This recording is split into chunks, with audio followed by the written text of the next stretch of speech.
bismillahi raxmaan raxiim dhammaan dhalin soomaaliyeed kusoo dhawaada macadka soma waxaan halkan ka bilaabi doonaa course aan ugu magac daray network administrator basics course-kani waxaynu ku baran doonaa sida loo maamulo loo idaareeyo networkska iyadoo la isticmaalayo windows server 2019 waxyaabaha aynu course-kani ku baran doono waxaa ka mid ah waxaan marka hore baran doonaa waa maxay virtualization teknolojiyada loo yaqaano virtualization ayaynu baran doonaa labis ayaynu ka sameyn doonaa kadib waxaynu baran doonaa sida loo install gareeyo windows server waxaan baran doonaa active directory group policy waxaynu baran doonaa sida fileska iyo folderska loo kala share gareeyo loo maamulo fileska iyo folderska share gareyntooda waxaynu baran doonaa printer server sidoo kale waxaynu baran doonaa DHCP iyo DNS aniga waxaan kasoo qaatay mawaadiicda ugu muhiimsan oo aan isleeyahay real life ahaan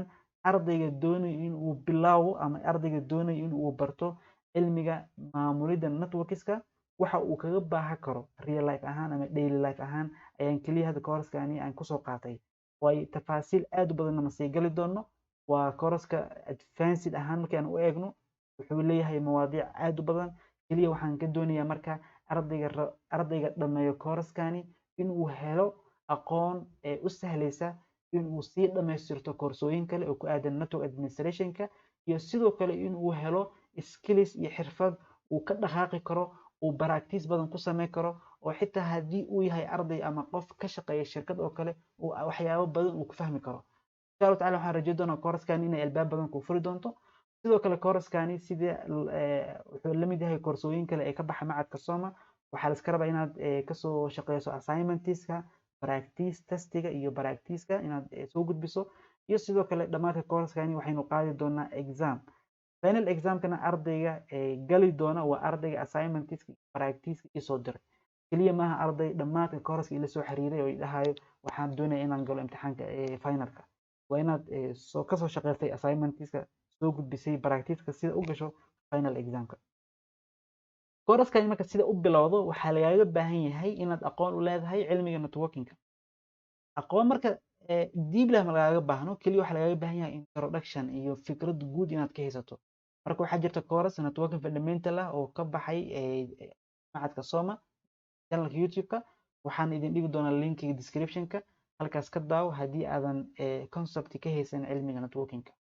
sidoo kale waxyaabaha qaar aad u baahanayso waxaa ka mid ah IP addressing IP addressing-kana hadda waxaynu wadnaa course ka hadlaya IP virtual address course-kaasi saddexda video ama afarta video ugu horeysa kaliya haddii aad soo daawato waa ay kaa kaafinaysaa waxa aad kaga baahan tahay IP addressing course-kani sida u bilowdo ee ah network administrator basics sidoo kale waxyaabaha inaga aynu course-kan u baahannahay ayaa ah sidaynu practice u sameyno waxaan u baahannahay operating systemka windows server waan idin sii doonaa sidoo kale waxaad u baahan tahay VMware workstation waxaynu ku qaadan doonaa sida loo install garo iyo sida loo isticmaalo software-kaasi darsiga virtualization ayaynu ku qaadan doonaa sidoo kale waxaad u baahnaanaysaa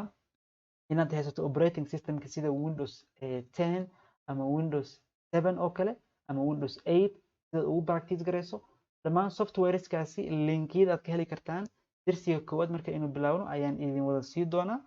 laakiin ardayga marka sidoo course-kani kaga faa'iideysto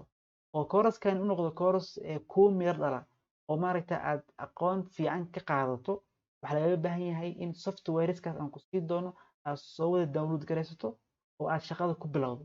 darsigaas markaan practice ka sameeyo adigana sameey assignmentiska aan kuu diro kasoo shaqeey marka sida marka course-kan ay kaga faa'iideysato marka course-ka waxaa loo baahan yahay arday inuu haysto computer-kaada haysatidna waa inuu ahaadaa ramiskiisa oo kale ugu yaraan 4 GB RAM in ahaadaan inuu hard disk ka fiican kuu leeyahay marka haddii adiga aad tahay arday aanan heli karin computer waxaan kuula talinayaa in asxaabtaada oo kale dariska oo kale inaad fiiriso haddii ay computer ay haystaan inaad marka dadkaas aad la isticmaasho sidaysan kuu dhaafin course-kan computer la-aantiisa dartiisa sidaysan kuu dhaafin waxaa suuragal inaad tahay arday course-ka networking fundamental soo dhegeysay waxaa suuragal inaad tahay arday networking jecel marka course-kani sax computer waa loo baahan inuu ardayga haysto laakiin isku day inaad adiga dabarto computer adigoona computer soo gadan ummada kale la isticmaal insha Allah tacaala waana heli doontaa waxaan ku rajeyn doonaa insha Allah tacaala ee guul waxaa marka aan sameyn doonaa course-kani group u gaar ah course-ka network administrator basics ayaan sameyn doonaa. waxaan rajeyn doonaa groupkaas inuu noqon doono group whatsapp ama group facebook ah, sida marka ardayda kooraskani ku tixan siday discussion ugu sameeyaan, waayo kooraska dhammaadkiisa waxaynu sameyn doonaa projectkaasna keliya hal qof ma sameyn doono, waxaan marka rabaa in dhowr qof ay ka wada qayb gasho group inuu sameyno, group kasta inuu ka koobnaado ugu yaraan 4 ama 3 ay wada sameeyaan marka project. marka insha Allah tacaala waxaan idin rajeyn doonaa inaad kooraskani ka faa'iidaysataan si fiican marka loo dadaalo. sidoo kale waxaan rabaa marka inaan idin ogeysiiyo macadka Soma waxaan soo wadnaa mufaaji'aad badan, arrimo badan oo insha Allah tacaala ummadda Soomaaliyeed wax u tari doonta. waxaynu ku tala jirnaa in aynu bilowno takhasuska lagu magacaabo service provider, sida ay u shaqeeyaan shirkadaha isgaarsiinta aynu bilaabi doonaa. waa koorsooyin badan ayuu noqon doonaa, hal koors keliya ma aha. qalabkii uu kooraskaas u baahan yahay waynu diyaarinay, wax yar ayaa inaga dhiman. soo duceey insha Allah inuu ilaah noo soo dhammaystiro. sidoo kale security waynu bilaabi doonaa. marka macadka Soma keligiisna ma noqon doono, koorsaadkaas waxa bixi doona macad kale oo wasaaradda isgaarsiinta ee Yamanta hoos imaada ayaan